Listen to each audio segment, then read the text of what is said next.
Nos vamos a dar un tiempo en el programa para hablar de la situación en la que se ha colocado, porque él se ha colocado, el presidente José Gerí, con estos videos que han sido revelados y que lo muestran no solamente en una reunión con este empresario chino, sino en otras situaciones que no se condicen para nada con lo que supone ser un presidente de la República. Pero recibimos a esta hora de la mañana a Omar Castro, gerente general de CPI, quien nos trae los últimos resultados de este estudio de opinión pública nacional, Perú Urbano Rural, realizado entre el 11 y 16 de enero de este año. Bienvenido, Omar, muchas gracias por acompañarnos. Buenos días, Mávila, Fernando, gracias por la invitación y por siempre la confianza, ¿no? Bueno, ¿cuál es la principal conclusión que podrías destacar después de conocer los resultados de esta encuesta, que coincide con alguna otra que se ha hecho también? Es decir, ya van marcando una tendencia. Bueno, lo importante acá en esta encuesta que hoy día presentamos de manera exclusiva para RPP es dejar muy en claro que el campo es muy reciente. Terminamos el campo el día viernes por la tarde y esta encuesta es la primera que está mostrando realmente el efecto que ha tenido en la aprobación de la gestión del presidente la reunión en el famoso Chifa. Este estudio sí. Es correcto. Este estudio considera eso. Es el primero que considera eso. El primero, y está midiendo realmente prácticamente toda la semana la repercusión que tuvo en los medios de comunicación y que tuvo un rebote en las redes sociales y que fue muy hablado. Entonces, eso explica de alguna manera que la aprobación del presidente Gerí haya bajado de un 52% hace un mes atrás a un 44%. Pero 8 puntos. Ya de antes 8. También, ¿eh? En realidad, Fernando, se mantenía en el 1 o 2 que podría ser el margen de error, ¿no? Pero ahora sí notamos una caída de 8 puntos porcentuales que es bastante significativa. Y no solo eso, Mávila, sino de que la desaprobación, que era un número bastante bajo en 31.4, que el mes de diciembre sube a 40.4. En esta última semana de medición. Es decir, no solo baja la aprobación, sino de que la desaprobación sube considerablemente. ¿Cuál es el margen de error de la encuesta? 2.8. Ya, ok. A esto súmale más o menos 2.8, es decir, podría llegar un momento en el que esas dos líneas se crucen. Sí, sí, es cierto, sí. ¿No? Sí. Tienes 44.3 de aprobación, 40.4 de desaprobación. Ahora, ¿tú dirías que este es el registro, digamos, de una desaprobación, o mejor dicho, de una reducción en la aprobación de un presidente más rápida que hayas visto? Yo creo que lo que pasa es que el número que tuvo el presidente Gerí en las primeras mediciones y que las vimos acá era un número que respondía también, era muy alto. Y hablamos de una expectativa muy alta respecto a esto, porque venía después de una gestión de Dina Boluarte donde no llegó ni a 2 puntos porcentuales. Ella se fue con 1.8, recordarán, de aprobación. Entonces, cualquiera que viniese después de Dina Boluarte iba a tener una aprobación mucho más alta. No con los números. Venía del Congreso también. Claro, venía del Congreso. No con los números, pero él no era un congresista tan visible, Mávila. Sinceramente, no era el congresista, el perfil del congresista que era el vocero de una bancada, representante de una agrupación política marcadamente. Venía del Congreso. No cargaba con los pasivos del No Parlamento. cargaba con los pasivos de una figura mediática del Congreso, pero lo que hizo inmediatamente más popular a Gerí, con una aprobación mucho más alta, fue estos gestos que tenía, ¿no? No solo el hecho de remangarse las mangas, sino de que ocurrió un incendio y era el primero a aparecer. Aparecía antes que los bomberos. Y él ha estado muy activo y respondía a la prensa y salía a saludar a las personas de comercio ambulatorio que estaban afuera del Palacio de Gobierno. Entonces, todos estos gestos hicieron que fuera un presidente mucho más presente, o al menos así era la percepción, y tuviese una aprobación de más del 50%. Hoy esta caída, Fernando, responde obviamente la rapidez de esta caída a esta acción en el Chifa, ¿no? De acudir a una reunión con capucha, con lentes, una imagen totalmente de querer pasar desapercibido, de no querer ser descubierto, ¿no? Y esto lo que podría haber restado en él es este carácter de credibilidad que la gente quizás le brindó a él, ¿no? Como una opción. Cuando las expectativas son muy altas en un personaje público que se vuelve autoridad, cuando no se cumplen esas expectativas, las caídas son muy grandes también. Cuando no hay expectativa alguna, si ocurre algo malo, normalmente no se siente esa caída. ¿Tú añadirías a lo que has dicho con relación a un presidente joven, a un presidente que utilizaba las redes sociales o que usa las redes sociales? No hablemos del pasado, usa las redes sociales, es una persona que incluso ayer compartía por la mañana y de manera sorpresiva un mensaje de la Nación completamente improvisado para aclarar o intentar aclarar el evento del Chifa. Extraño, ¿no? Extraño, y parece que él ya sabía por ese mensaje que se conocerían más detalles de sus vínculos sospechosos con este señor. Pero al margen de ello, había expectativas, sobre todo en materia de seguridad. Y la seguridad es algo que se le venía reclamando.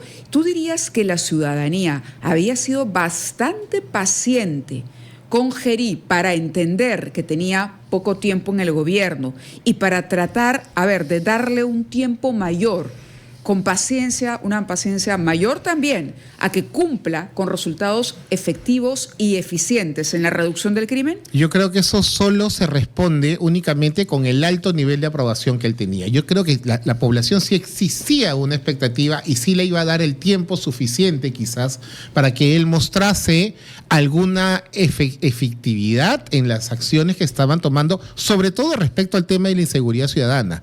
Es un presidente que se ha sentado un día antes del paro con los transportistas casi en su totalidad, que los recibe, que conversa.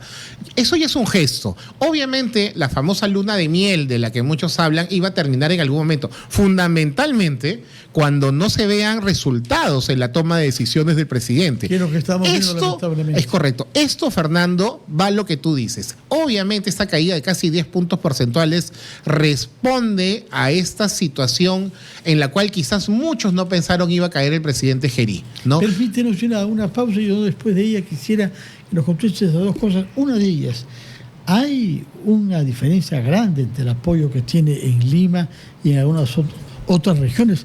En el sur centro, por ejemplo, es apenas 27%, sí, que es casi la mitad de lo que él cuenta en Lima.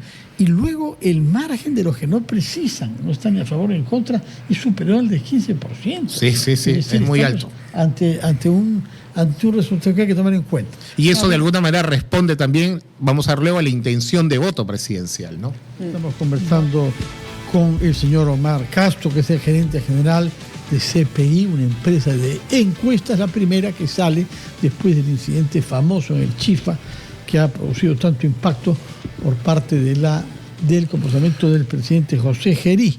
En esta encuesta, como era previsible, se registra un descenso de las intenciones de aprobar la gestión del señor Gerí.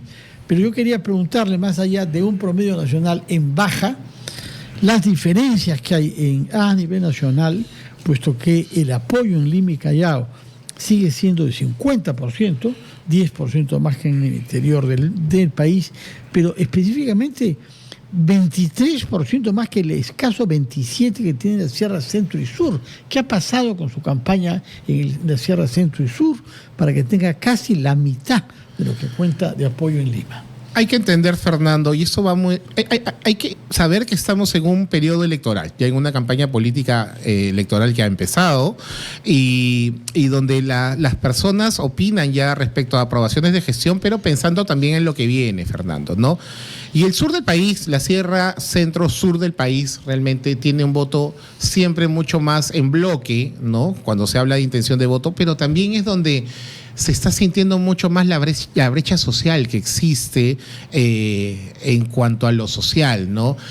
Los indicadores, el 47% de niños en el sur sufren de anemia crónica, o sea, desnutrición crónica. Y ese es un tema que va en alza, va creciendo. Entonces, hablamos del tema de la inseguridad, pero la inseguridad ciudadana no es el principal problema en todo el Perú. Es en Lima fundamentalmente y en el norte del país, pero en el sur del país, ¿no? Donde la aprobación del presidente es la menor, tiene un indicador mucho más bajo, 27.8%, las necesidades cuando lo preguntamos son otras. Es el hambre, la educación, el desempleo, el agua. Entonces, hay indicadores sociales que están marcando claramente que ahí los requerimientos no solo son temas de inseguridad ciudadana, sino que van por otro lado. Y eso tiene un correlato y una coherencia en la intención de voto presidencial cuando preguntamos por quién votaría usted o cuál es la expectativa que tiene respecto a las próximas elecciones. Es un voto siempre mucho más contestatario, mucho más reaccionario, ¿no? Y eso explicaría, de alguna manera, el por qué la aprobación del presidente, al cual, como bien dijiste tú, Fernando, aparentemente solo le exigíamos poner mano dura respecto a la inseguridad, sabiendo que es un gobierno de transición, termina teniendo una aprobación mucho más baja en el sur del país. Ahora, yo quisiera abordar también, si me permite el tiempo que tenemos todavía por delante, algunas otras respuestas y resultados de la encuesta. Por ejemplo, vayamos a la aprobación del Congreso de la República. ¿Cómo le va? Aprueba 8.1, desaprueba 85.8. Se va despidiendo el Congreso, porque le quedan pocos meses por delante, con una altísima desaprobación. ¿Correcto? Eso nos sorprende, pero hay otras preguntas que ustedes hacen interesantes sobre, por ejemplo, la posición política que debería tener el próximo presidente de la República, ya para entrar a las expectativas que hay de cara a las elecciones.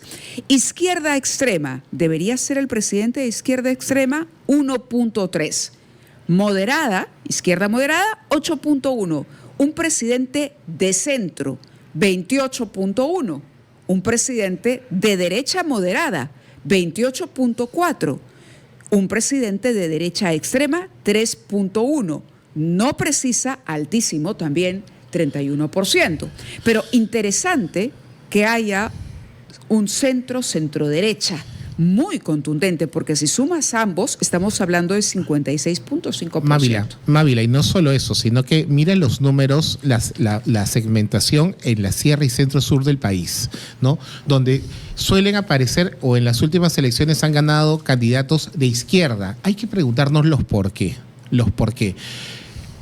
Al parecer, bueno, no al parecer, en las últimas elecciones ha ganado siempre un candidato de izquierda, ha ganado las segundas vueltas. Solo en el 2016 Kuczynski, que no era un candidato de izquierda, termina ganándole a Keiko Fujimori, pero porque ahí pesó más el tema del antivoto, muy probablemente. Sí. Pero en el sur del país, el 20.8% declara que el presidente tiene que tener una posición de derecha moderada y el 2.4% de derecha extrema. Pero esos dos números suman más que una posición de izquierda moderada o de izquierda radical o de izquierda extrema.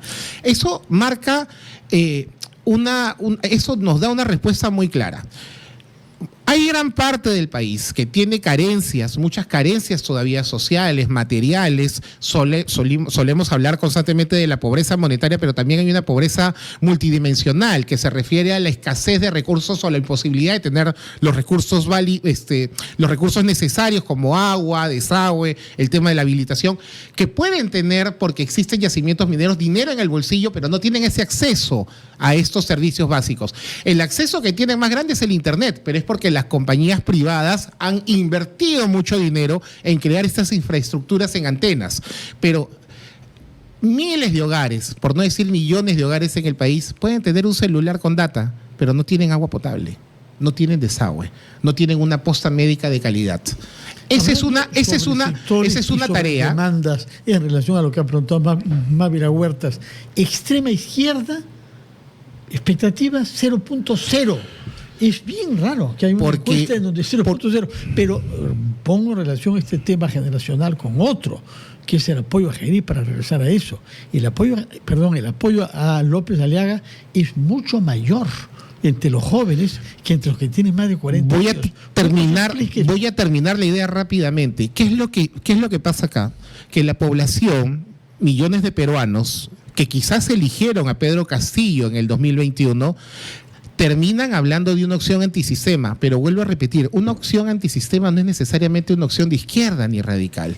Es una opción que termine hablando de las carencias o la mala distribución que existe de la riqueza, porque el sistema el sistema sí ha generado riqueza. Lo que no está funcionando son autoridades que sepan eficientemente utilizar los recursos, y el otro tema importante es la corrupción que existe en las instituciones. Ahora, se está presentando un recambio generacional en el electorado. Hay una masa de jóvenes que está ingresando, que va a votar por primera vez. Es un electorado cada vez más joven, ¿no? Y en esos términos, además, y cuando analizas, por ejemplo, las elecciones las últimas elecciones generales, y cuando hablas de ese sur normalmente de izquierda, el hecho de que Pedro Castillo, digamos, o la opción que ganó, finalmente sale Castillo, entra Boluarte, la posición de Cerrón, las alianzas en el Congreso, ¿pueden haber pesado también? Sí. Es decir, esta desilusión frente al Parlamento, a que finalmente se apuesta por alguien que uno cree, pero que a la hora de la hora lo que importan son los resultados, y que los resultados no han sido, volviendo al tema de las brechas y a las necesidades, no ha obedecido. Es decir, no han encontrado finalmente que esa opción ofrezca soluciones en la práctica. Por el contrario, se podría hablar hasta de traiciones.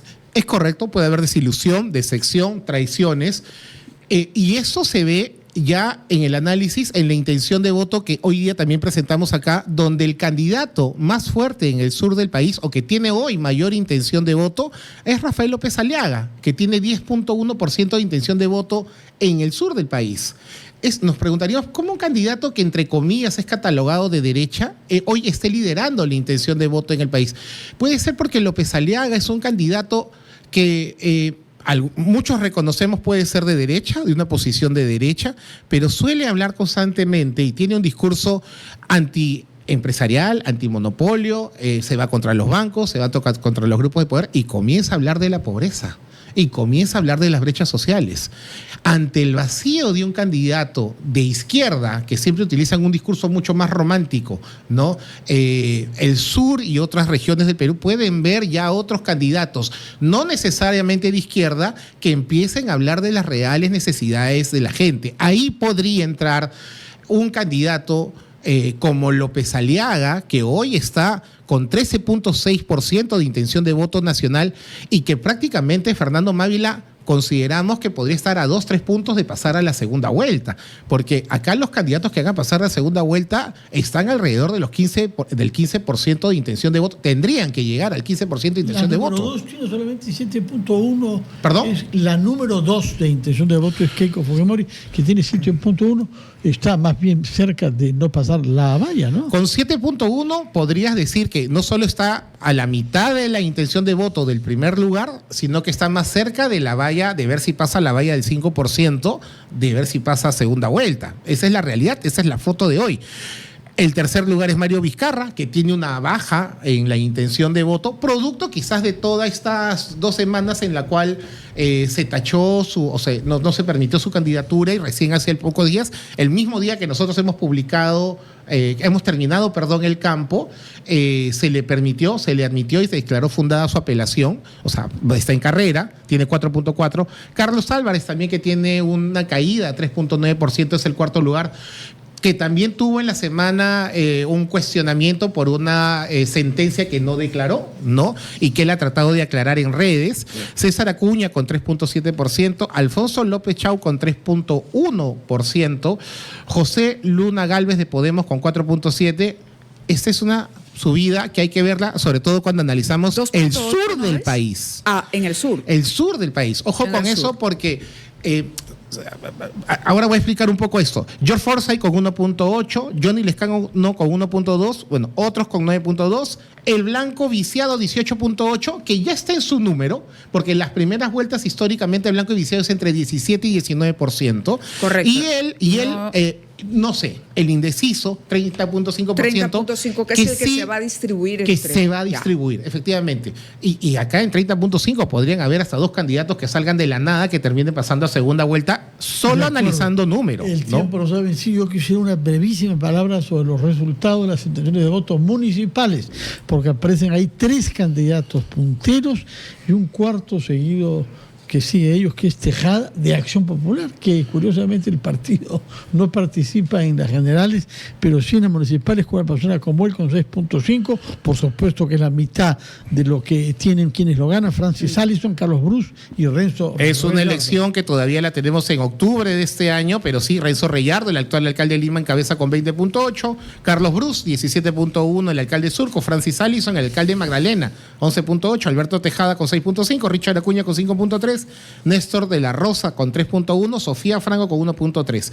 Pero hay una indecisión del 23.5%. La indecisión hoy al municipio de Lima es menor que la indecisión para la presidencia del Perú, que la tenemos prácticamente Omar, a 85 días. Con esa conclusión cerramos. Hay otros resultados interesantes también sobre Venezuela que analizaremos en su momento. Claro que sí. Que están buenos también, Sí, como para dedicarles unos minutos, pero te agradecemos la presencia aquí en el programa al inicio de una nueva semana. Son las 8:34, titulares de la media hora y regresamos.